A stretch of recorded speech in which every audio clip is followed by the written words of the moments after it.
Bismillahirrahmanirrahim. Kita teruskan pelajaran kita yang kedua, yakni hari ini Al-Kabair, dosa-dosa besar. Dan dosa-dosa besar yang kita nak pelajari, dosa besar yang ke-22, Al-Kabirah Ats-Tsaniyah wal 20, muka surat 214. Dosa al-ghululu minal ghanimah.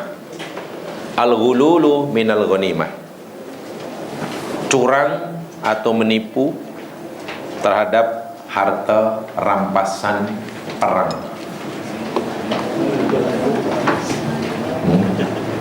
Betul? Menipu, al-ghulul itu menipu, ghulul, curang. Ai asyirqah minal ghanimah qabla qismatiha, mencuri harta rampasan perang sebelum dibahagi, sebelum diagih.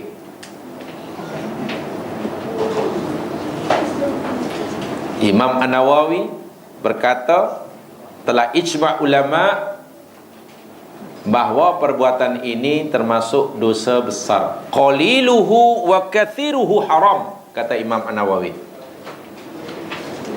Sama ada sedikit atau banyak yang diambil dari harta rampasan perang itu, hukumnya haram, sikit ataupun banyak.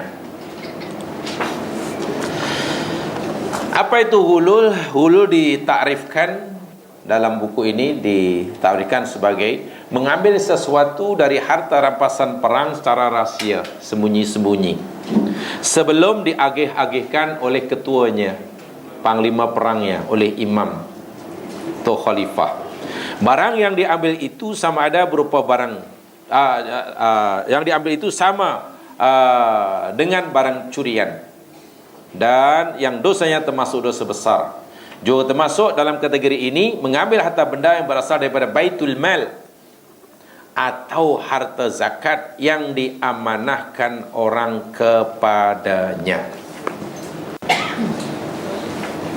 Apa saja harta rampasan perang dikumpulkan semuanya dan kemudian nanti dibagi kepada tentera yang terlibat. Ini pada zaman dahulu, pada zaman Nabi, pada zaman Abu Bakar, dan pada awal pemerintahan Umar. So, pada zaman Umar bin Khattab, bila orang Muslim mendapatkan rampasan perang daripada orang kafir, tidak diagih-agihkan sebagai pada zaman Nabi dan pada zaman Abu Bakar. 1/5 untuk Rasulullah, 4/5 untuk tentera yang terlibat.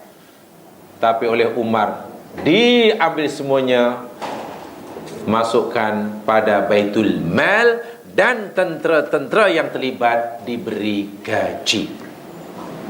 Umarlah khalifah pertama atau mungkin pemimpin dunia pertama. Kamaknya lah pemimpin dunia pertama yang mengasaskan sistem gaji ini. Pegawai diberi gaji daripada kerajaan. Umar jugalah yang mungkin pemimpin dunia yang pertama yang membuat satu sistem ini, baitul mal, di apa panggil, simpanan. Negara mesti punya simpanan, federalism, yang sekarang sudah hampir setiap negara punya. Itu Umar yang punya idea. Umar fikir kalau semua harta rampasan perang diagih-agihkan gini, ya nanti orang Islam kaya, negara miskin. Ini tak boleh ini. Ini banyak dengan tanah, dengan ini, dengan tak boleh. Ini kena milik negara semuanya. So negara punya harta dan pegawai-pegawai di gaji. Luar biasa. Umar sangat-sangat hebat. Dia punya idea dia. Mengambil sebelum dibagi, atau mengambil wang zakat. Wang zakat kumpul-kumpul yang sepatutnya diagihkan kepada mereka yang berhak, sebagaimana yang ditekan oleh Al-Quran, fulan, tapi diselewengkan. Tak kira siapa yang menyelewengkannya, disalahgunakan untuk kepentingan pribadi. untuk beli Pajero. Dulu Pajero dah sekarang Pajero dah tahu. Sekarang orang tak nak Pajero. Dulu ada keluar surat khabar kan, heboh satu negara. Wang zakat dibelikan Pajero. Nama pun Pajero. Pajero tu bahasa Arab, bahasa Melayunya jahat. Fajara. Fa'alhamaha fujuraha.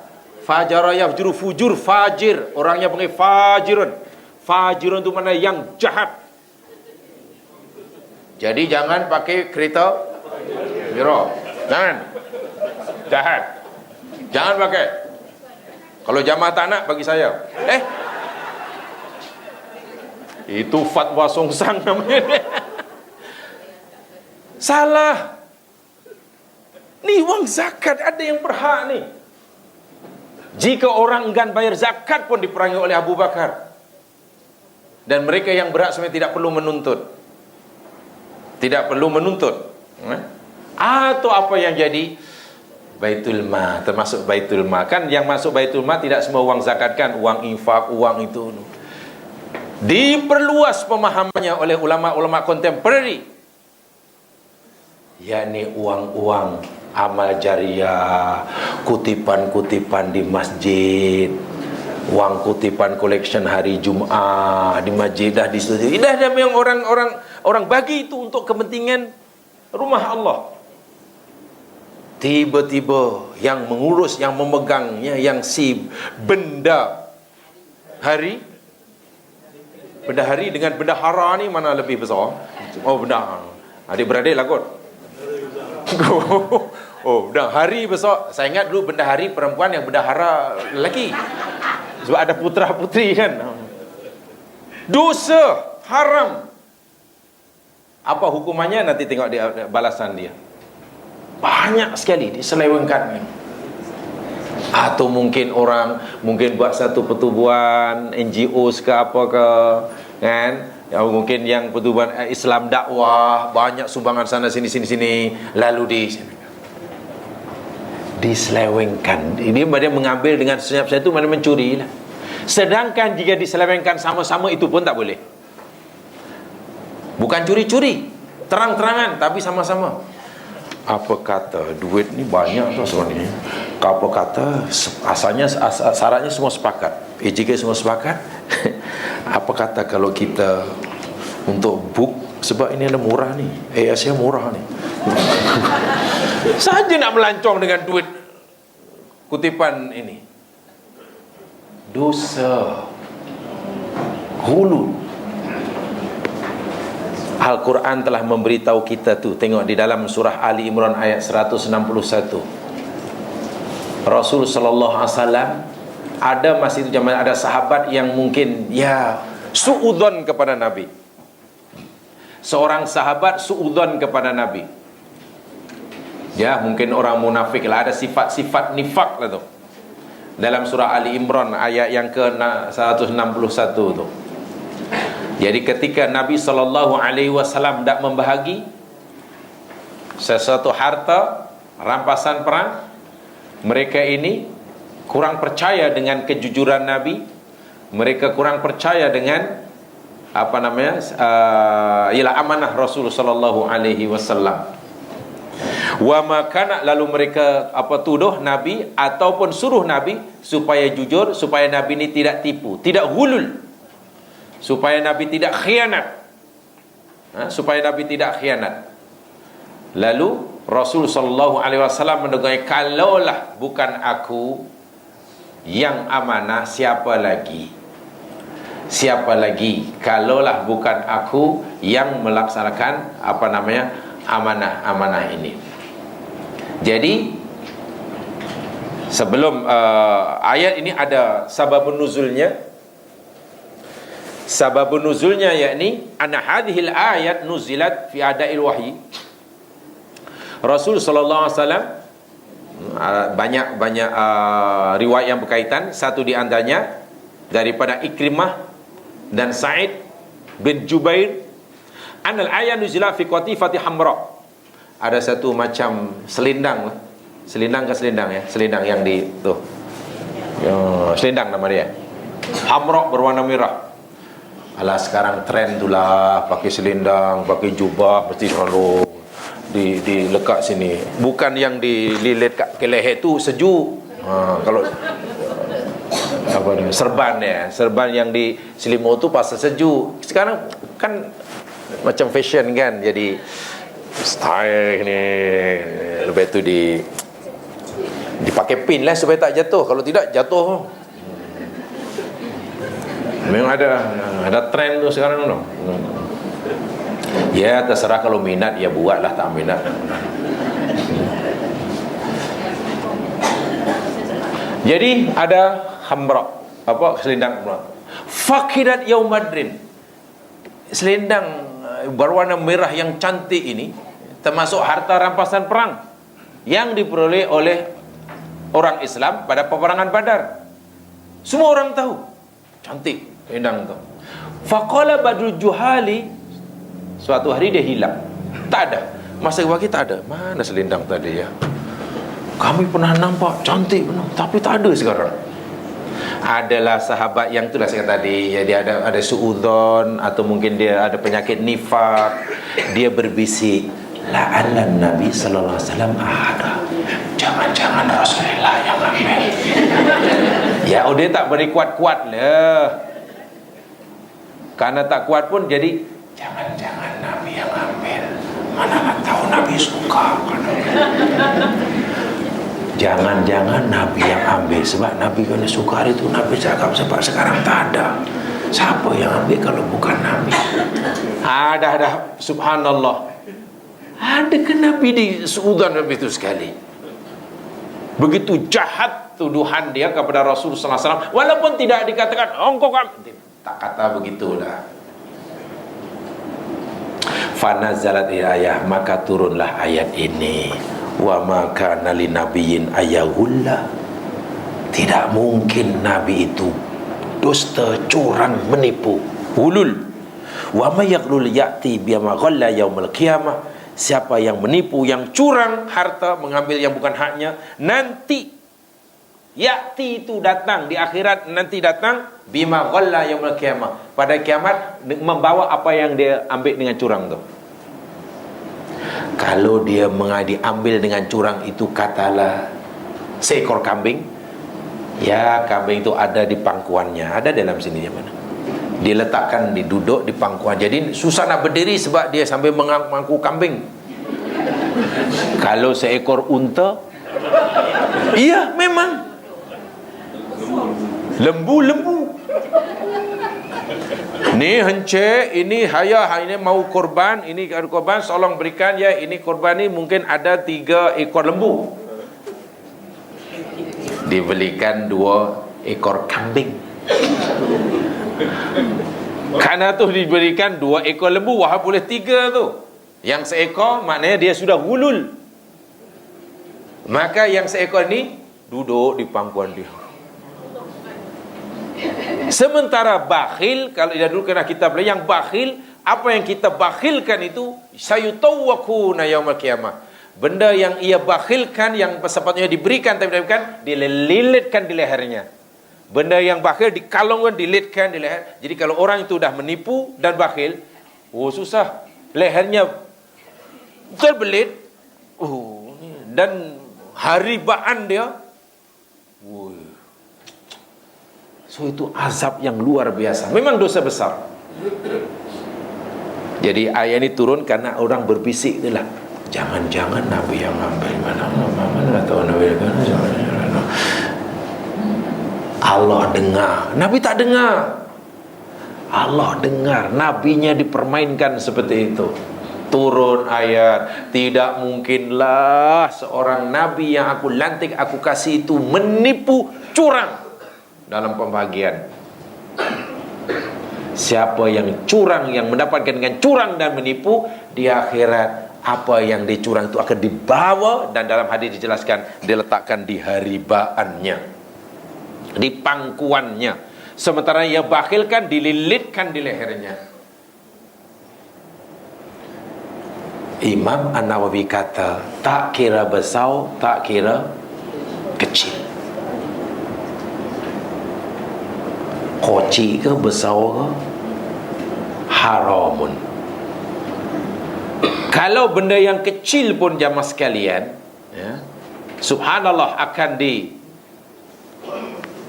didatangkan di akhirat, bahkan menjadi punca, menjadi sebab terhalangnya orang itu masuk surga dengan mudah. Walhal jika tidak melakukannya, ia akan masuk surga bi ghairi hisab,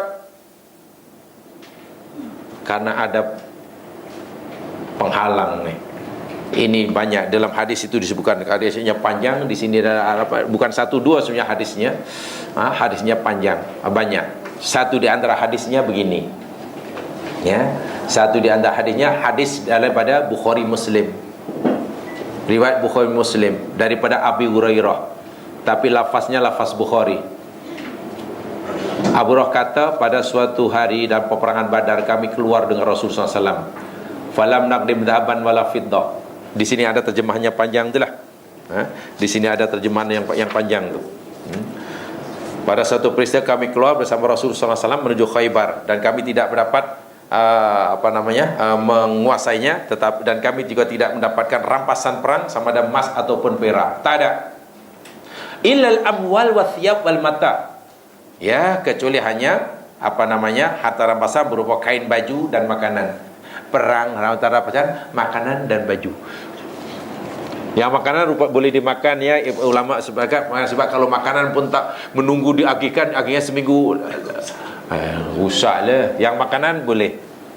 Ulama sepakat berpendapat hukumnya harus.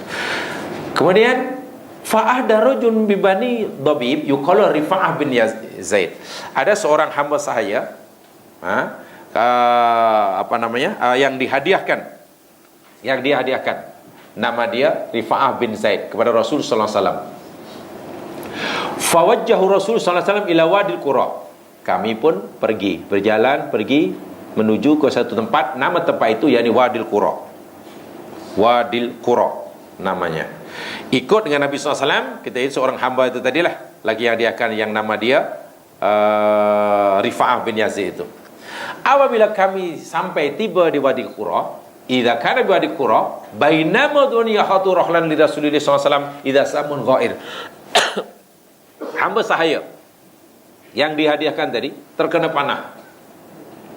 Tak siapa yang memanahnya tak tahulah. Ada panah sesat ke apa, tersasar, terkena dia, dan mati.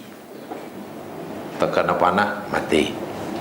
Tentulah ini panah besar ke atau racun ke, mati di situ. Mendengar itu, jadi kami pun kata, maka kami semua di situ mengucapkan tahniah untuknya. Faqala nas hani'an lahul jannah, hani'an lahul jannah.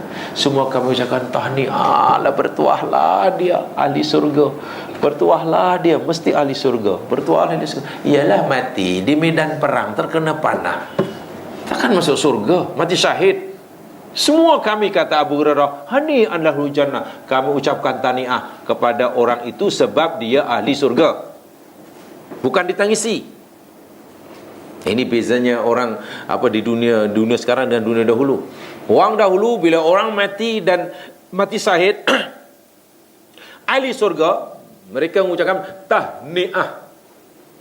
Sekarang walaupun yang mati itu ahli surga, yang hidup menangis-nangis, kasihan katanya. Lah itu adalah saya ceritakan dahulu, yang dulu di Ulu Langat, budak yatim mati tertimbus tanah.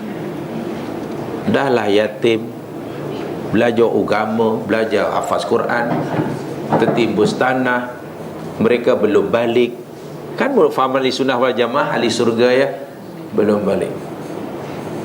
Yang datang semuanya menangis, pakcik makcik menangis, cikgunya menangis, kasihan budak ini, kasihan. Cerah masa depannya, mati pula katanya.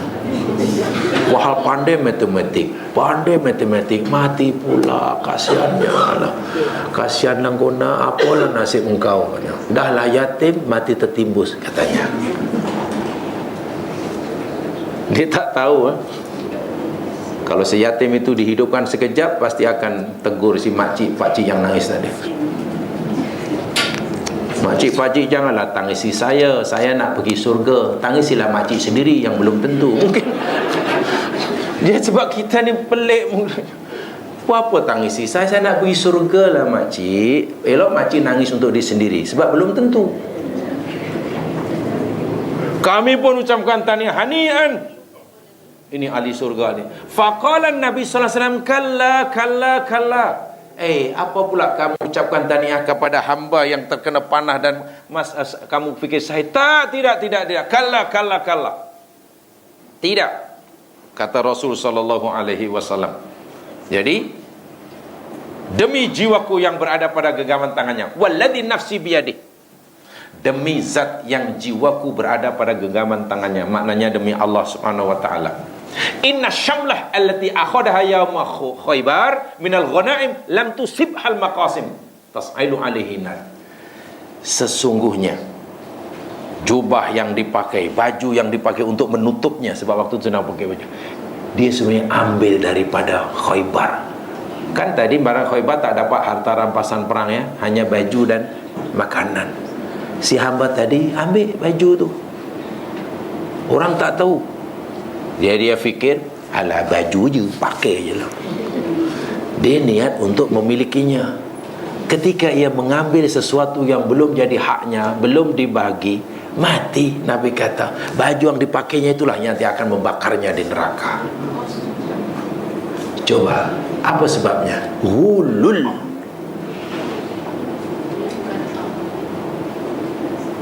Dari segi logik jamaah sekalian mungkin nampak benda kecil ya. Tak apa. Dalam peristiwa yang lain, ketika ada seorang yang tewas di medan Badar, yang lain semua kata istashhada fulan. Si fulan telah mati syahid, si fulan telah mati syahid, si fulan.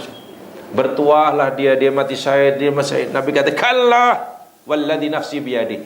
Tidak. Demi Allah yang jiwaku berada pada kekuasaannya, dia bukan ahli syahid, dia berada di neraka. Sahabat pun menjadi penasaran lah, macam mana orang mati syahid masuk neraka ni? Tapi mana mungkin Nabi bercakap bohong. Cari di mana jenazahnya. Salah dijumpai jenazahnya, sebenarnya selongkar tubuh badannya. Dia memakai satu nitok.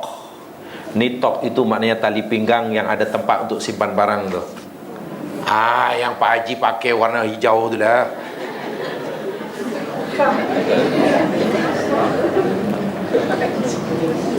Standard ya, warna hijau ni standard eh? Tak ada ke warna kuning ke putih?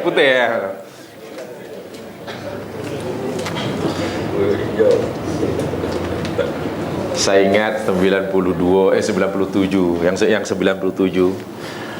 Ya kan ada sedikit, ada pengalaman sebelumnya, ada 2 kali pengalaman sebelumnya. Jadi 97 pergi lagi, saya fikir tak payahlah beli bawa banyak-banyak. Ya bawa beg galas saja sebab nanti beli di sana ajalah. Baju ikhram pun satu pasang. Sampai sana rupanya, kaya rupanya dia orang ni. Kain pakaian ikhram tu tak dibawa balik. Mantu tu. Tali pinggang tak bawa balik. Jadi saya tanya, Haji tak benar saya tinggal. Kalau tinggal nanti orang Arab, tak apalah saya tinggal. Kalau saya bawa boleh tak saya? Kalau saya ambil, ya ambil lah kalau nak. Saya ambil lah. Jadi saya beli beg, bawa balik, bukannya beli baju Arab, isinya kain ihram kawan-kawan yang tak bawa tu lah. Kain ihram cantik-cantik tebal. Boleh selimut, boleh jadi tuala. Termasuklah nitok warna hijau tu. Lalu kenapa dimubazirkan? Kan? Ya akhirnya saya tak beli. Ada yang jubah dia tak dibawa. Kena jubah tak ditinggal pula katanya. Ini mesti orang kaya ni kata. Saya kutip aja dia. Halal buat apa malu? Dalam nitok, setelah selongkar-selongkar dibuka dalam nitok dia, ada satu harta rampasan perang yang diambil oleh orang ini sebelum dibagi-bagi. Sepatutnya kumpul dulu baru bagi. Yang nilai dia jamaah sekalian tidak lebih daripada 2 dirham. Baru orang Subhanallah, mengambil harta yang bukan hak dia. Ini hak orang ramai. Tunggulah, mungkin si orang ini fikir, pertama, kan benda ini bukan mahal sangat. Kedua, mungkin yang difikirkan, kalau aku kumpulkan pun nanti aku dapat balik juga. Elok aku ambil aje lah. Sebab kalau diserahkan pun nanti dapat juga. Tapi dia lupa, ketika ia mengambil dengan niat untuk memilikinya, benda itu belum menjadi hak dia. Di sinilah gulul tu. Di sini bukan soal banyak atau sedikit, mahal ataupun murah. Mengambil sesuatu yang sebenarnya masih belum tentu menjadi miliknya. Bukan masih milik orang ramai. Kan harta rampasan dia milik semua. Ambil sedikit yang akhirnya belum menjadi miliknya. Itu namanya gulul, menjadi penghalangnya masuk surga tanpa hisab. Yang ini pula dalam hadis Bukhari ini menjadi penghalangnya masuk, bahkan baju yang diambilnya dengan gulul. Nabi kata di dalam sabdanya, tashtailu alaihin nar. Baju itulah nanti yang membakar, menyala-nyala. Ista'ala itu mana menyala-nyala? Menyala-nyala bukan nyala dengan dalam api neraka. Api neraka. Wa'iyadzubillah, tumanadzubillah. Besar sekali, rupanya berat sekali. Selepas kami dengar, falamma sami'a dzalikan nas, setelah semua kami, kata Abu Hurairah, dengar ucapan Nabi macam itu, apa lagi, ja'a rajulun bisyirakin aw syirakaini ila Nabi sallallahu alaihi wasallam. Lalu semuanya datang berduyun-duyun jumpa Nabi sallallahu alaihi wasallam, menyerahkan apa yang pernah diambilnya. Sahabat yang lain rupanya mengambil juga, tapi bukan benda yang besar-besar. Taklah sampai ambil unta tu, tak ada. Sebab harta rampasan pun hanya berupa pakaian dan makanan. Bila pakaian boleh jadi baju, bila pakaian boleh jadi rantai, boleh jadi tali. Betul. Sahabat datang jumpa Nabi, menyerahkan apa yang dia ambil yang belum menjadi haknya. Hatta apa yang diserahkan, syirakun asyirakan, tali kasut. Tali, ini ya Rasul, ini tali kasut yang aku ambil, ini tali kasut. Ya, tali kasut pun kan harta rampasan perang, milik orang kafir yang dirampas. Ini bukan soal nilai berapa harganya, bukan dari sudut nilai ekonomi ya Mas Kana. Kalau kita lihat dari sudut nilai ekonomi, tali kasut berapa harganya. Tapi ingat, ini 14 abad yang lalu, bukan sekarang. Sebab sekarang kasut tak bertali.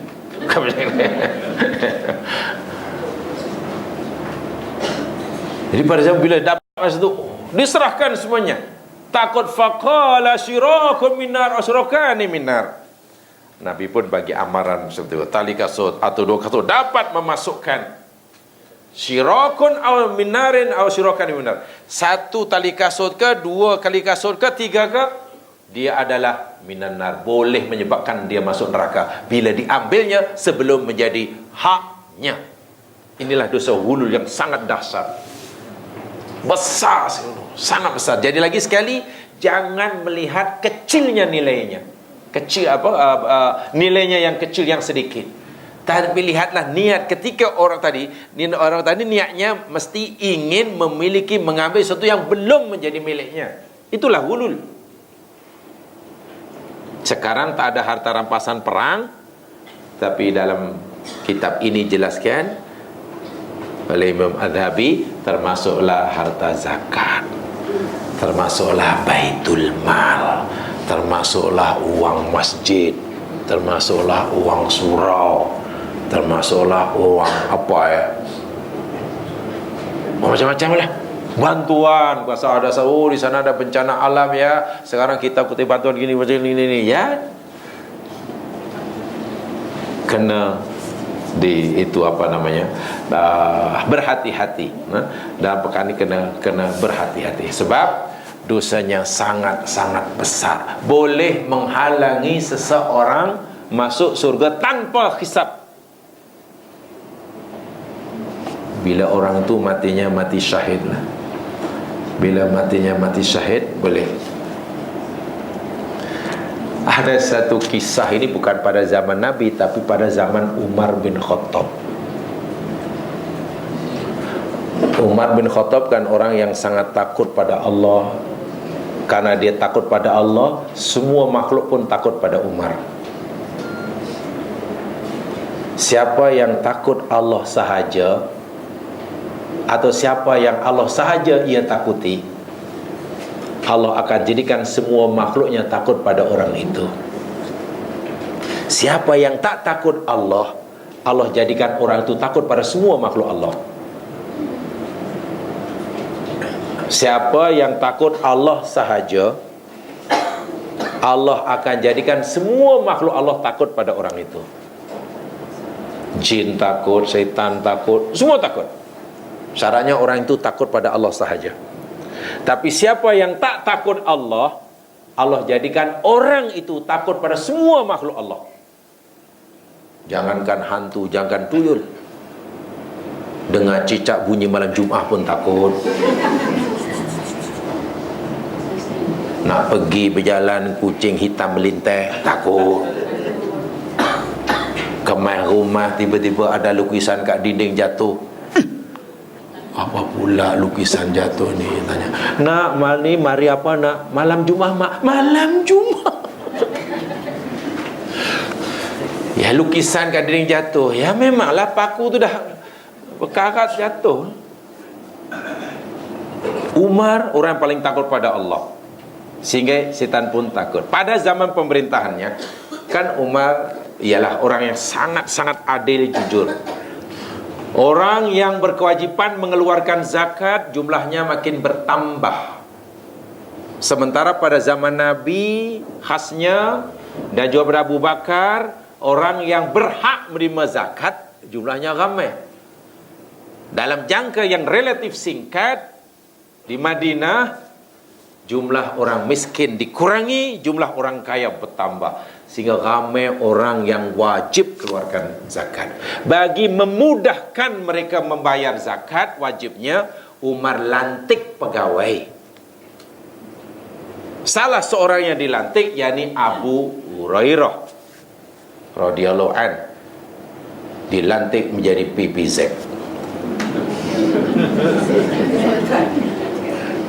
Pusat pungutan zakat ke pegawai pemungut? Saya pegawai pemungut zakat lah, bukan pusat pungutan zakat. Pergi ke rumah fulan. Bagi kemudahan lah, daripada mereka nanti perlukan bawa sendiri pergi Baitul Mal, kan masa. Jadi Umar ni sangat, macam mana? Kalau itu lantik pegawai. Semacam ambil lah. Dan dia dapat gaji. Bukan tak, dia berhak dapat gaji. Pergi, tiba masanya ni. Akhirnya ramai jamaah sekalian yang merasa seronok, merasa kerjanya tak lagi berat. Ramai sahabat yang ingin, yang mengucapkan terima kasih kerana Abu Hurairah datang ke rumah kutik ni. Sebagai tanda terima kasih sahabat yang bertugasnya menjadi ringan ini, ada yang bagi hadiah pada Abu Hurairah berupa selendang berwarna hijau dari Yaman. Wah, selendang lagi. Ini umur bab selendang tu mungkin kes-kes ni lah. Boleh nak pakai selendang, boleh. Nanti saya datang sekali nak pakai selendang. Tapi saya berlatih dari dulu pakai serban tak boleh lah. Terucut-rucut deh. Pakai dah elok-elok ikat, rukuk jatuh. Macam mana cara ikat dia? Mungkin kepala tak ada grip ke tak apa. Dah ikat. Baru tak jatuh bila saya ikat mati. Simpul mati.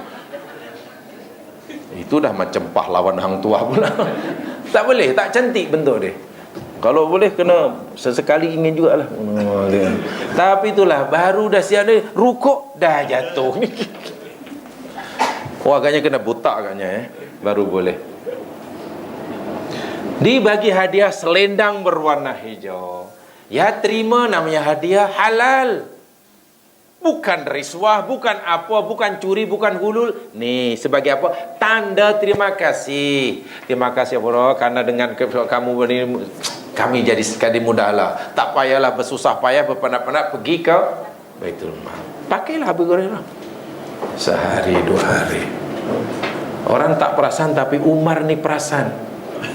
Abi Hurairah pakai selendang biru, Yaman pula tu. Jadi Umar tanya, "Ya Aba Hurairah, anna laka hadha?" Abu Hurairah, awak dapat dari mana selendang ni? Umar kenal sangat siapa Abu Hurairah. Abu Hurairah termasuk ahli sufah, orang yang tak punya rumah, yang Nabi dia ada khas di sudut masjid. Ya, hidupnya miskin lah, bukan orang kaya. Dan penampilannya daripada zaman Nabi, Abu Bakar, Umar kenal bagaimana penampilan. Tiba-tiba pakai branded pula tu.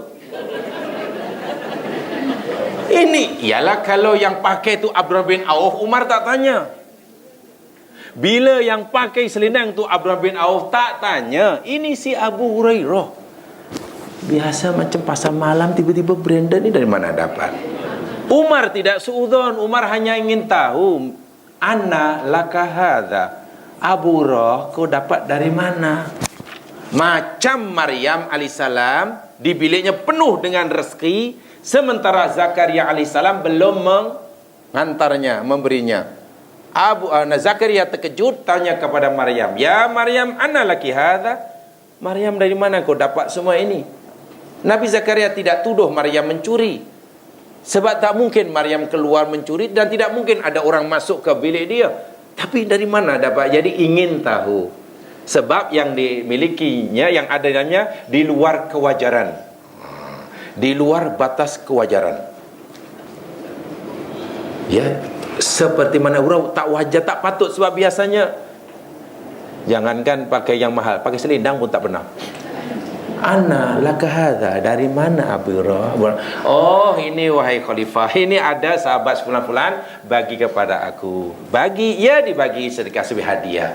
Hadiah?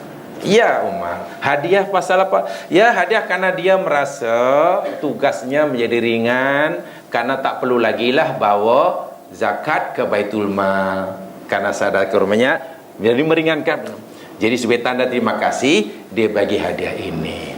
Oh, kalau begitu selendang kamu itu milik Baitul Mal.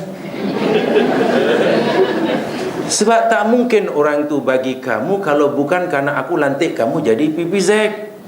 Dan kamu sudah ada gaji. Jadi apa yang kamu terima mesti. Abu Hurairah ni orang patuh dan memang orang tak biasa pakai selendang cantik, mungkin malah gatal kan. Orang kalau yang tak biasa malah tak selesa je mas kan. Orang seperti saya, katalah kalau diajak, mungkin diajak tidur menginap di Burj Al Arab, mungkin malah tak boleh tidur. Mungkin orang sini malah tak boleh tidur. Nak tidur sayang kan, cantik semua. Cantiknya lah. Asyik ron, 1 malam tak boleh tidur. Kalau di situ 3 malam, balik masuk hospital lah. Ya kan, malah tak boleh tidur, malah menyiksa. Mungkin akhirnya diserahkan. Tengok Umar, karena dia bagi kamu, sebab kamu mengutip zakat mereka, maknanya ini Baitul Mal punya. Sebab kamu sudah ada gaji, sudah ada bagian sendiri kan. Lainlah kalau dia bagi kamu bukan sebab kamu sebagai PPZ. Masya Allah, Umar melihatnya itu milik Baitul Mal. Abu Hurairah tidak layak. Abu Hurairah itu pula juga sedar, oh iya, ini bukan milik aku, diserahkan. Saya yakin kalau Umar sekarang masih hidup, jemaah sekalian, kalau Umar sekarang masih hidup lah, agaknya susah ya. YB susah kan. Mana ada ini hadiah hari itu saya pergi ke Jerman. Jadi sebagai penghargaan daripada Chancellor Jerman, saya dibagi BMW. Dia bagi atas nama apa? Atas nama saya sebagai ketua negara Malaysia. Kalau begitu ini milik negara, sini. Cukup berhati-hatilah orang dahulu ni. Ini bukan pasal nilai berapa ringgit, berapa dolar, berapa rial. Bila sesuatu belum dan bukan jadi hak kita, memang kita tidak boleh mengambil. Apalagi mengambilnya dengan hulul.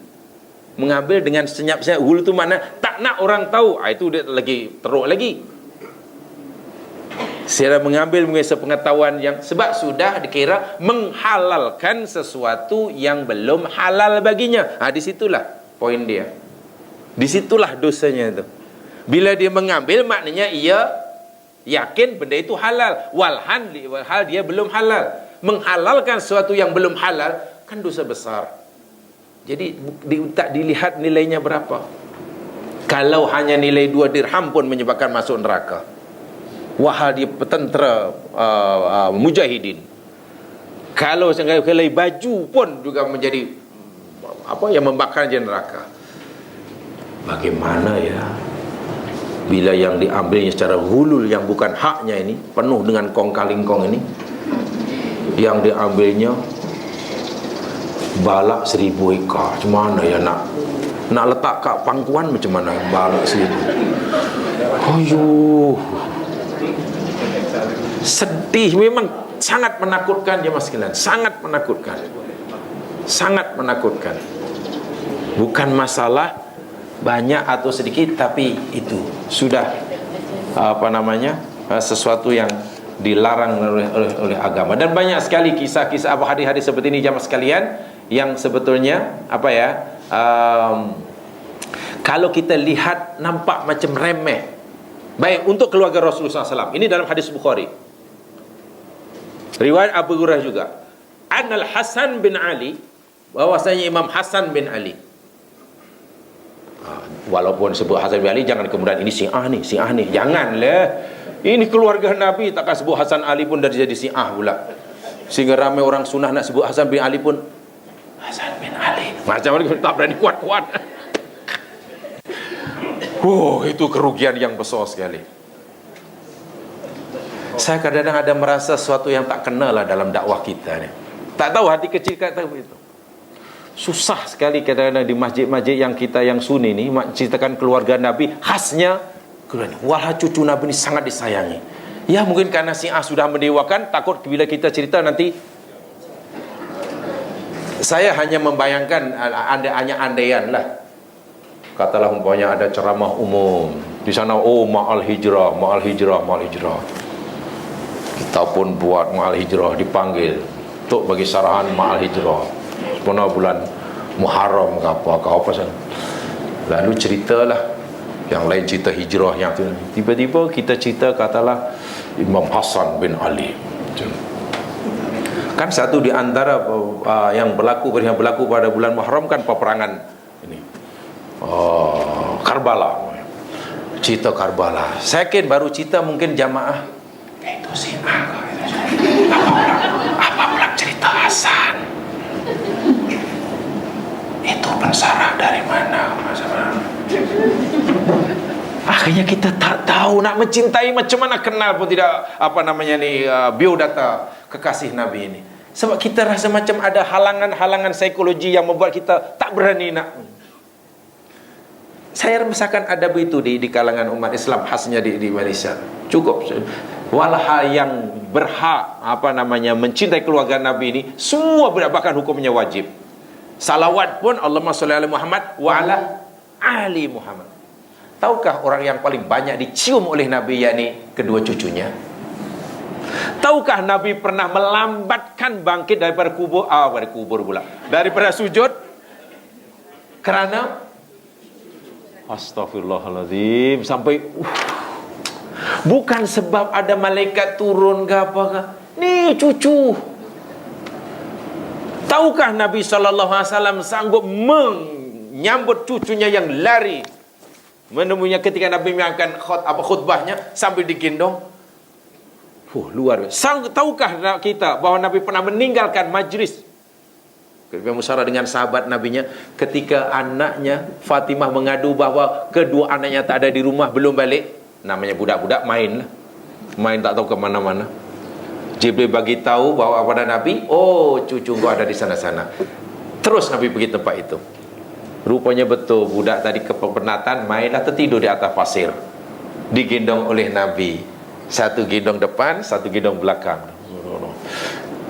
Umur Nabi sudah sangat tua. Abu Bakar tengok di belakangnya. Abu Bakar minta izin, ya Rasulullah, apalah sudi kiranya Engkau serahkan yang seorang, aku gendong. Biar yang seorang. Jadi tengok Nabi kasihan, tengok dua-dua cucu digendongnya. Apa jawaban Nabi?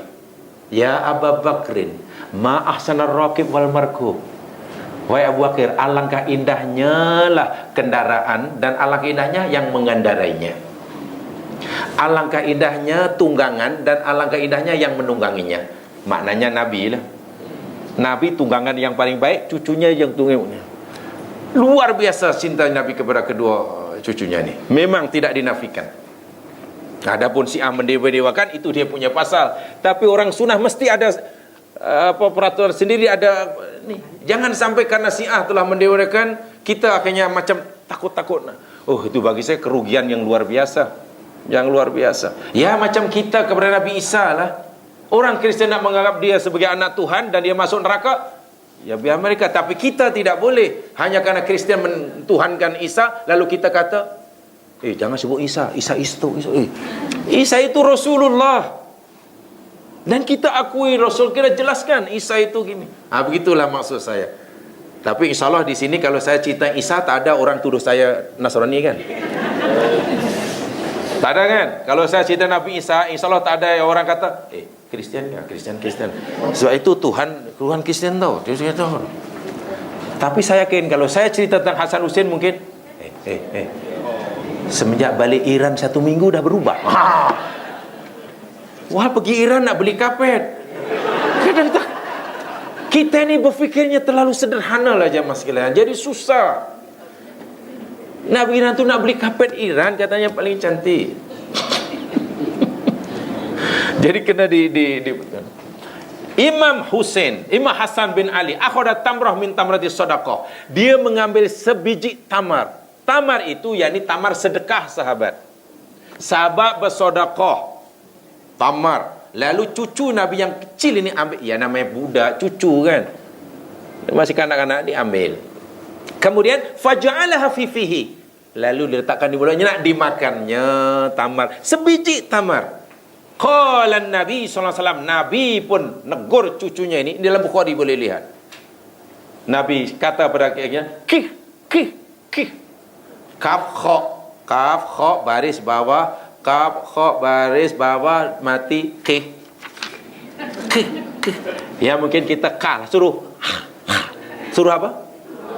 Suruh Nabi kata ki itu bukan bahasa Arab, ki itu bahasa Persia. Nabi waktu itu pun berbahasa Iran.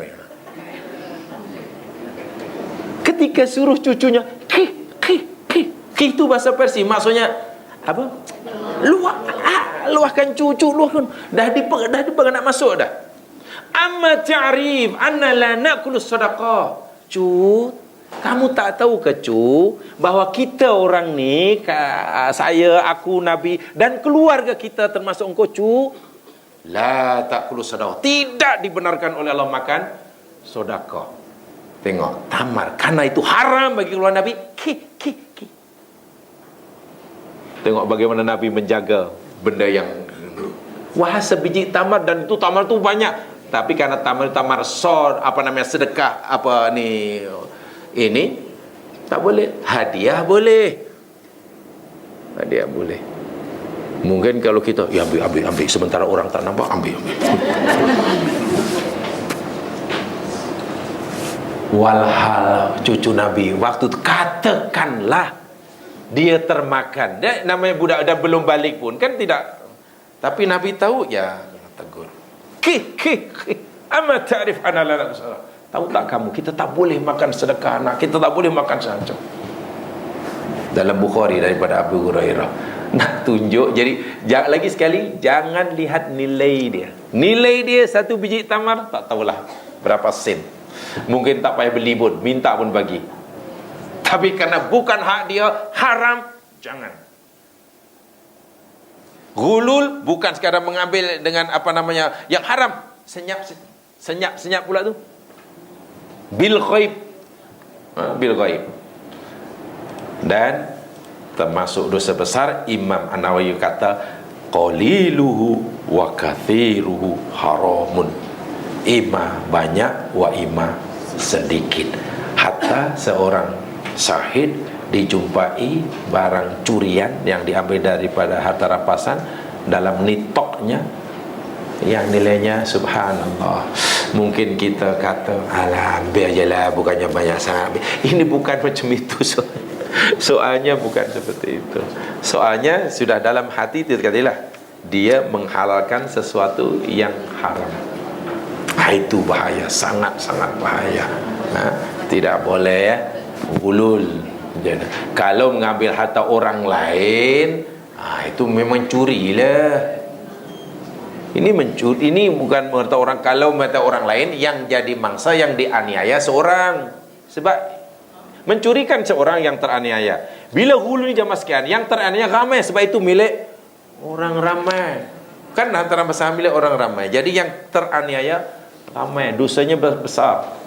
Bila mencuri, dosanya besar juga, tapi yang jadi mangsanya kan hanya seorang.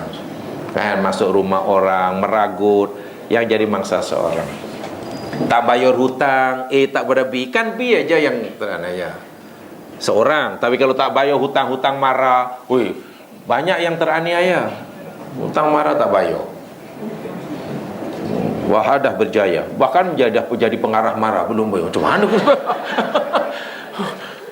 Hutang marah, wahadah diantar sekolah tinggi-tinggi, belajar pandai-pandai, dah jadi pegawai marah, malah tak bayar. Mana boleh, bayarlah. Kenapa? Ya, itu saja yang sempat disampaikan. Jadi saya menyampaikan poinnya saja, sebenarnya alasannya ya, jangan dilihat dari segi nilainya ya. Yang nilainya mungkin kecil, mungkin sedikit, tetapi itu dari segi hukumnya itu.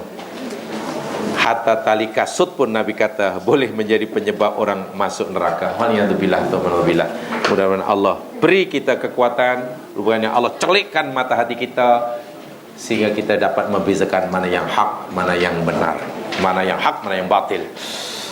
Allahumma amin. Subhanakallahumma bihamdika asyhadu an la ilaha illa anta astaghfiruka wa atubu ilaik.